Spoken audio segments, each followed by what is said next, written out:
నాకు తెలియదు. మీ పేరండి? జాలో రామప్రసాద్ అండి. ఏం చేస్తుంటారు?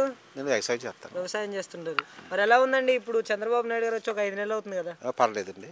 ముందు 3000 వచ్చి ఇప్పుడు 4000 వస్తున్నాయి. ఉమ్, మామూలుగా రేషన్ అయితే మామూలుగా జగన్ ఇచ్చినట్టే ఇస్తున్నారు ఇక్కడ. కొంచెం తేడా ఉంది, పర్లేదు. కొంచెం తేడా ఉంది ఆ ప్రభుత్వానికి ఈ ప్రభుత్వానికి. కొంచెం తేడా ఉంది. అంటే అప్పుడు జగన్మోహన్ రెడ్డి గారు ఉన్నప్పుడు ఏ విధంగా ఉండేది? రైతులకు ఎలా కొనసాగేది? రైతు భరోసాలు కావచ్చు. ఆయన కూడా వేసేవాడు. ఇప్పుడు ప్రస్తుతానికి ఇంకా వేయలేదు. ఎలా రేపు అని ఊరెత్తున్నారు. పడతాయి.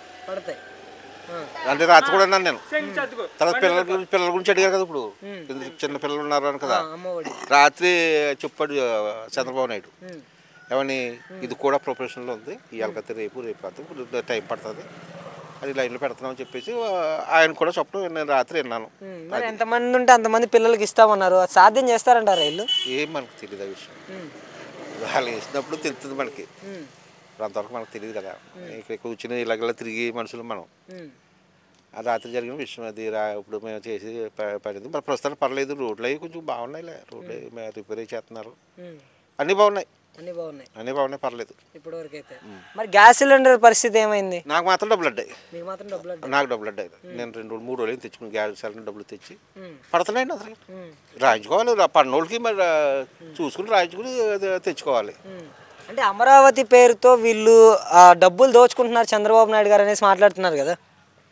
రాజధానికి పెట్టి అవి మనకి ఏం తెలుస్తాయి? మనం ఎక్కడ ఉన్నాం? అయితే మనకి కరెక్టేనంటారా అమరావతిని రాజధాని చేయడం? మనకి నాకు అర్థం కాలేదు. ఏంటో మళ్ళీ చెప్పండి. అమరావతిని రాజధాని చేయడం కరెక్టేనంటారా? రాజధాని చేస్తాం, కష్టం. మరి దాని సెంటర్ కదా, అన్నిటికీ సెంటర్ అది. ఏ ఊరికి వెళ్ళే సెంటరే. ఇలా వైజాగ్ వెళ్ళి శ్రీకాకుళం వెళ్ళే సెంటరే, ఇలాగ నెల్లూరు వెళ్ళిన సెంటరే, కడప వెళ్ళిన సెంటరే, ఇలాగ రాజులు వచ్చిన సెంటర్ భయంగా ఉంది అది. దానికి అది కరెక్ట్. అది అప్పుడు ఇలా పెట్టడం సరిపోవడం. కొంతమంది నాయకులు ఉంటారు, ఇద్దరికి మాట్లాడతారులేండి. అవి మామూలే. అంటే జగన్ ఓడిపోవడానికి కారణాలు ఏమై ఉంటాయి అంటారు?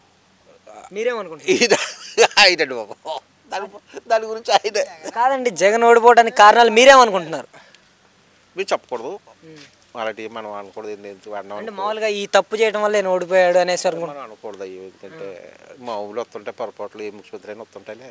అసలు మంచిగా చేశాడు ఆయన ఉన్నప్పుడు. పర్లేదు, పర్లేదు. ఆయన చేసినప్పుడు బియ్యం వచ్చినాయి, డబ్బులు వచ్చినాయి, పర్లేదు. కొన్ని అప్పులు చేశాడు ఆయన. అప్పులు చేసి జనాలకు కట్టాడు. ఇలా కొంచెం తక్కువ చేసి జనాలకు ఎడుతున్నారు, కొంచెం సంపాదిస్తున్నారు. ఇలా అంటే సంక్షేమాన్ని వెనక్కి తోసేస్తున్నారు చంద్రబాబు నాయుడు గారు అని అంటున్నారు కదా, పేదలకు ఇస్తామన్న పథకాల విషయంలో. సరే ఏమంటే వ్యతిరేక మనుషులు అలాగంటారు. ఈ మా ఊళ్ళే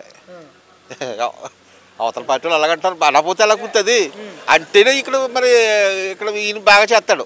విమర్శిస్తేనే బాగా చేస్తాడు. నేనైనా ఎవరైనా సరే ఆ పార్టీ విమర్శిస్తే వీళ్ళు చేస్తారు. విమర్శించకపోతే చేయరు కదా.